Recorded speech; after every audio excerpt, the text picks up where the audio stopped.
O que você sabe sobre a independência?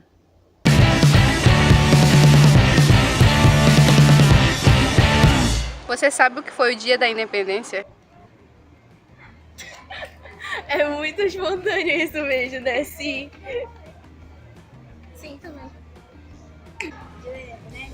Foi o dia que Dom Pedro, eu só não sei qual dos dois, primeiro ou segundo, ele declarou a independência do Brasil. Como estava tendo uma guerra entre Portugal, entre aspas, guerras de ideais, ele disse se ele isse, o Brasil ainda ia ser colônia. Se ele ficasse, o Brasil não ia ser mais colônia.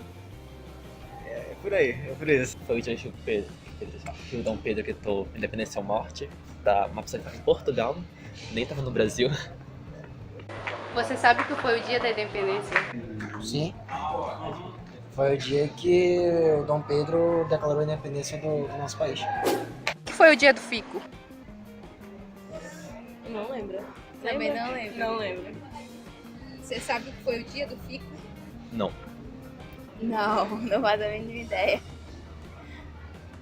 Dia do fico foi o dia que Dom Pedro ele resolveu ficar no Brasil. Foi Dom Pedro I, foi o segundo. Resolveu ficar no Brasil em vez de ter ido para Portugal para ser elegido, sei lá o que, eleito. Daí ele ficou no Brasil para governar. Não lembro o que aconteceu em Portugal. Tudo começou em Portugal no dia 26 de setembro de 1807, quando a coroa portuguesa, pressionada pelo exército de Napoleão, resolveu mudar a sede da sua corte para a colônia mais rica, que no caso era o Brasil. Quando a família real chegou ao Brasil, planejava montar um sistema de governo. Um dos motivos era transferências de órgãos portugueses para o Brasil, como por exemplo os tesouros e arquivos. O Rio de Janeiro era um dos centros de poder do Reino Unido do Brasil. Nesse meio tempo, ocorreu o surgimento de um amplo setor de produção, voltado para o abastecimento interno. Desde 1500, o pacto colonial era feito apenas com Portugal.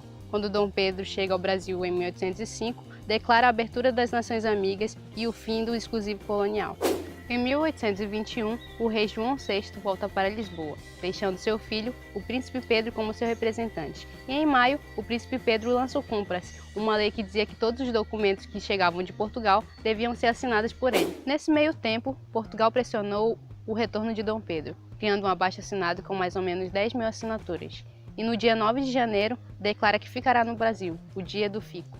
Dom Pedro decide viajar para São Paulo em busca de apoio político e nomeia sua esposa Maria Leopoldina como chefe de Conselho de Estado. E em setembro de 1822, assina o Decreto da Independência.